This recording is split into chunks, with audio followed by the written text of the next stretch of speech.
Dneska sa pozrieme na hru, kde sociálne siete rozhodujú medzi životom a smrťou. Takže zdravím všetkých hranolkáčov, moje meno je Fries a ja vás vítam pri dnešnej demoverzii na hru Unfollow.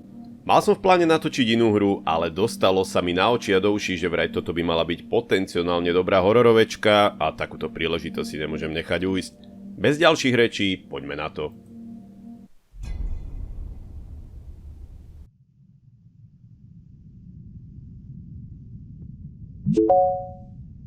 Don't worry, Anne. You will always be a good friend to me. The best in the world.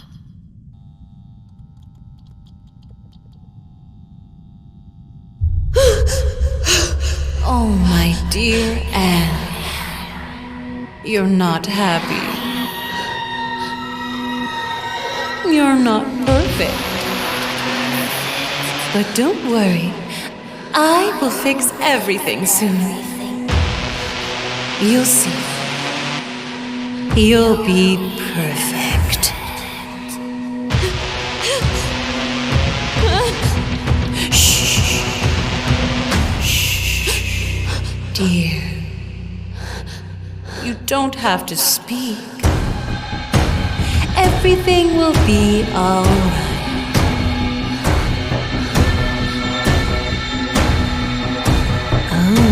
Here it is. Soon you will feel better.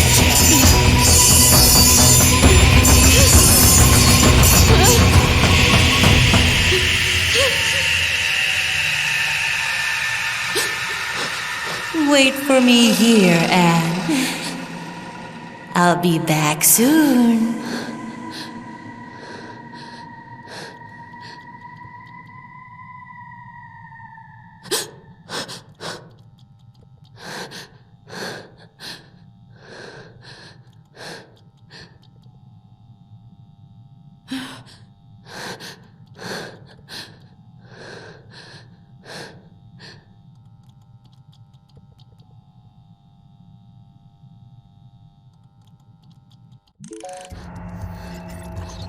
Tak, to malo celkom dynamický nástup. Čiže naša hlavná postava sa volá Anne a ocitli sme sa v nejakej miestnosti s doktorkou menom Mama, ktorá nás sarkasticky lutovala a chcela to napraviť cirkulárkou. Ale jej odchod teda nemusíme oplakávať, pretože sa čoskoro vráti. Akože, keď si odmyslíme tú cirkulárku, znetvorenú tvár a psychopohľad, tak celkom tá mamina, no... Dobre, ale poďme sa pustiť už do samotnej hry. Čiže nachádzame sa v miestnosti, v ktorej sme sa zobudili. Začali sme s 30 followermi, som rád, že už máme 20, to celkom ide prudko dole. A tu máme nejaký spis, nejakú kartu. A to je Anne! To sme my!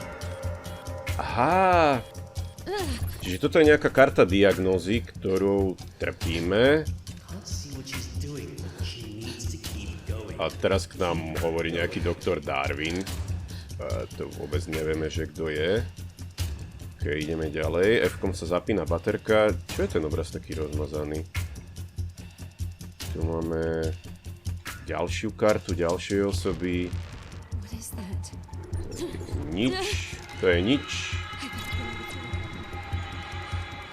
Táto trpí paranojou. Prosím, akože ťa to nudí? No počkať, ale nám klesajú followery. Tu máme Luisa, 10 followerov? Počkaj, dvere 5! Ale to ide rapidne, rýchlo dole. 2 followery. Super. Super. 1? Počkaj, to bude nejaká číselná kombinácia na otvorenie tých dverí, ale odkiaľ to ja mám vedieť? 7. Čiže potrebujem nejakú štvorcifernú kombináciu na to, aby som mohol otvoriť tie dvere, ale kde to dostanem? Haló? No ja umrem. Teraz som začal a už zomrem. Ja vôbec neviem, kde to mám hľadať. Tu nič není. Kde to nájdem? Ty nevieš, kde to nájdem? Nope. Na stole tu nič není. Pekne, hudba začína priberať na obrátkach, to sa mi ľúbi, ale nič. Počkaj, tuto, že by niečo bolo? Nič. Tu nič není. Alebo ten spis nejaký, že by nie... We had lost her. It's a tragedy. We'll have to inform her family.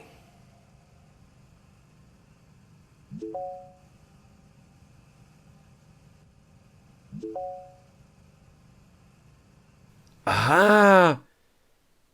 Čiže Petri 17 bol kód a že sa to malo nachádzať na mojej karte?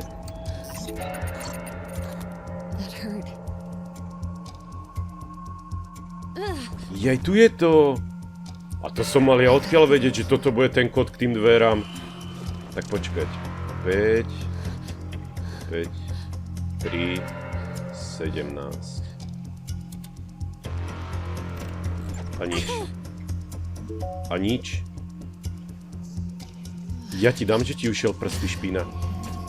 5. Veď dávam 5, 3, 1, 7. Aha!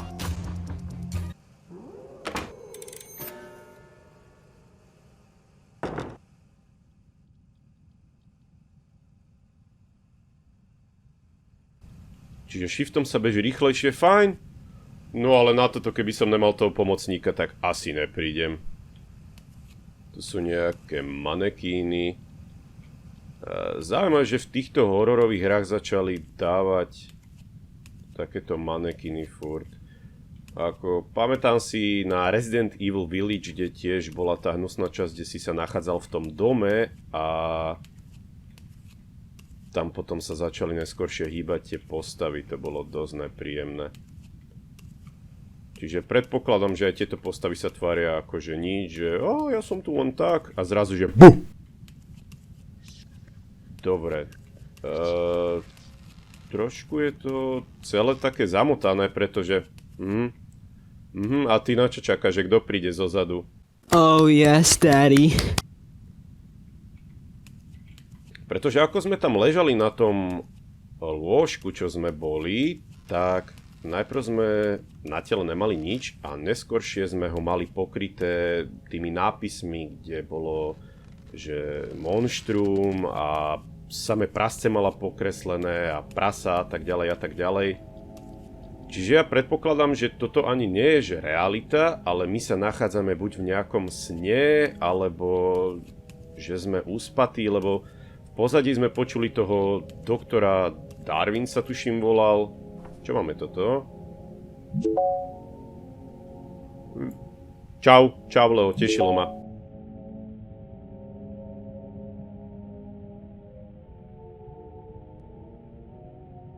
Toto si moc ani nebudeme čítať vzhľadom na to, že keďže sa jedná o demoverziu, tak asi celý ten príbeh toho, čo budeme brať tých dokumentov a tak ďalej, nebude kompletný, takže to pre nás asi moc nemá taký význam. No a ako som teda spomínal, že neviem, že či my sa nachádzame v nejakom sne alebo niečo, lebo toto úprimne nie je samozrejme realita, zrejme, hej. Alebo tie figuriny majú niečo predstavovať. Neviem, zatiaľ som z toho taký zmetený. Ale má to takú fajnú hororovú atmošku, ako to má mať, čiže zatiaľ som akože spokojný. Sú aj nejaké tela, neviem, že či to má ukazovať akože to je naše telo v budúcnosti, alebo čo. Ale ja čakám na ten moment, kedy nejaká z tých figurín na mňa vybafne. Tak toto je akože pekná malba, to je taký skill a moja úroveň.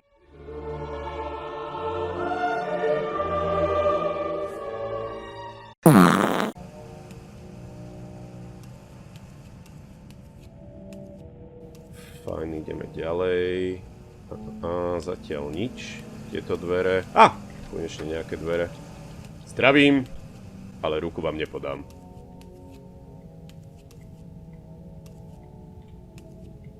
Ale vy už ste ležali o miestnosť dozadu.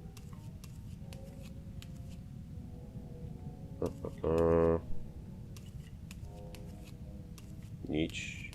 Ale veď... Vy ste tam. Jak môžete byť aj tu?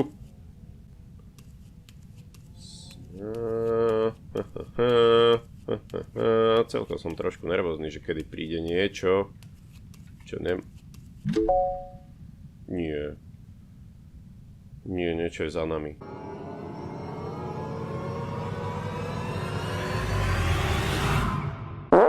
Aha.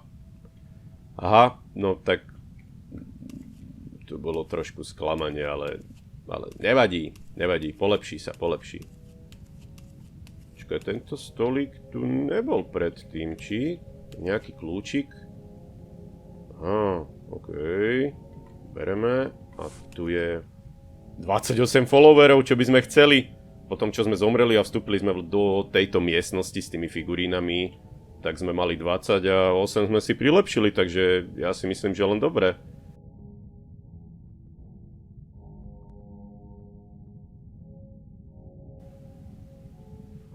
To je všetko?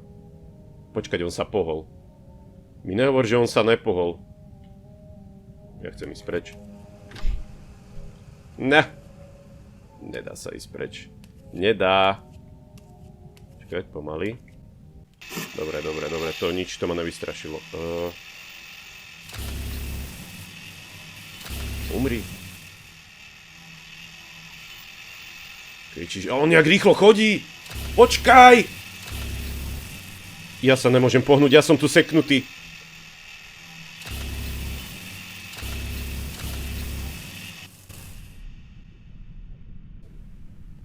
Tak to je koniec, takže som rád, že som v tejto krátkej chvíli už dokázal zomrieť dvakrát. Kde sme? Aspoň nájdeme od začiatku. Okej, čiže... tá figurína už tu nie je. Čiže to asi musíme ísť ešte raz.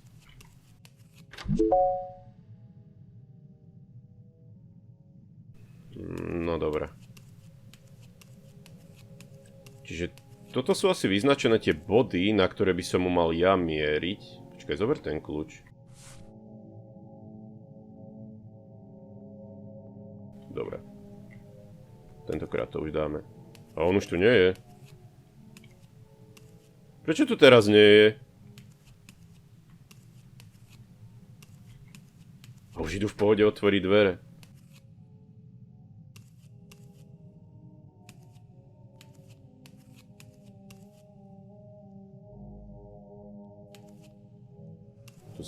Tu sme ešte neboli, že?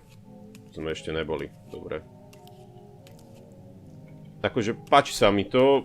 Ja mám rád prostredie z nemocnice a takto, lebo má to tú správnu hororovú atmosféru. To je nejaká pleseň a motýle. Ideme donútra.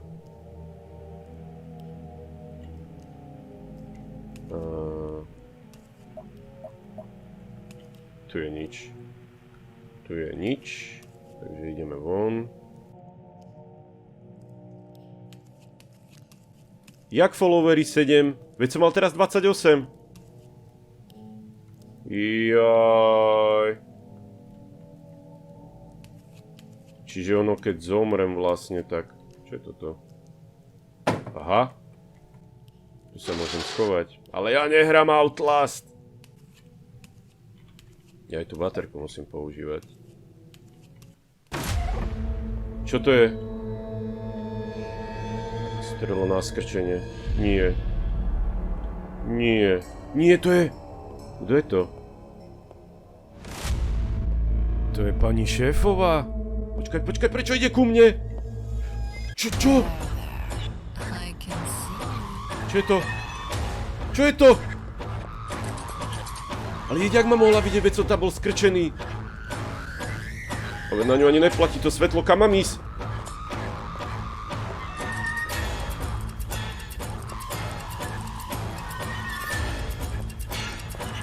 Stoj, ja neviem, kam mám ísť. Počkaj. Ty sviňa. Kde má tú cirkulárku? A do toho tá debilná hudba. Počkaj. Čo mám robiť? Môžem sa niekde schovať, alebo tak? Na ňu už to ani neplatí. Čo je tu, čo je tu, čo je tu? Hajzle, super, tak môžeme sa aj spolu vychcať. A zase som tu seknutý. No tak to je koniec. Ja som 3-krát zomrel v tomto ničom. Odkiaľ ideme? Od týchto motýlkov. Tu už to bolo, ne? No hej. OK, to už je na mňa dneska moc. 3-krát zomrieť za takú krátku dobu. Ja mám tiež len jedny nervy. Takže to bude odo mňa na dnes všetko. Dúfam, že sa vám úryvok z tejto demo verzie páčil. Ak áno, budem rád, ak zanecháte like, odber, koment, poprípade zazdielate. Teším sa na pokračovanie a užívajte deň. No ale dobrá hra. Som zvedavý na pokračovanie, aké bude. Vyzerá to dosť lákavo. Počkať, ja som to teraz vypol a to bolo demo. Ježiš, dúfam, že mi to uložilo, no že pôjdem zase od začiatku. Nie, prosím, nie, že nejdem zase od začiatku. To už není možné toto. Nevadí, na budúce už dokončíme celú hru, ja už sa s tým nebudem srať. Čus!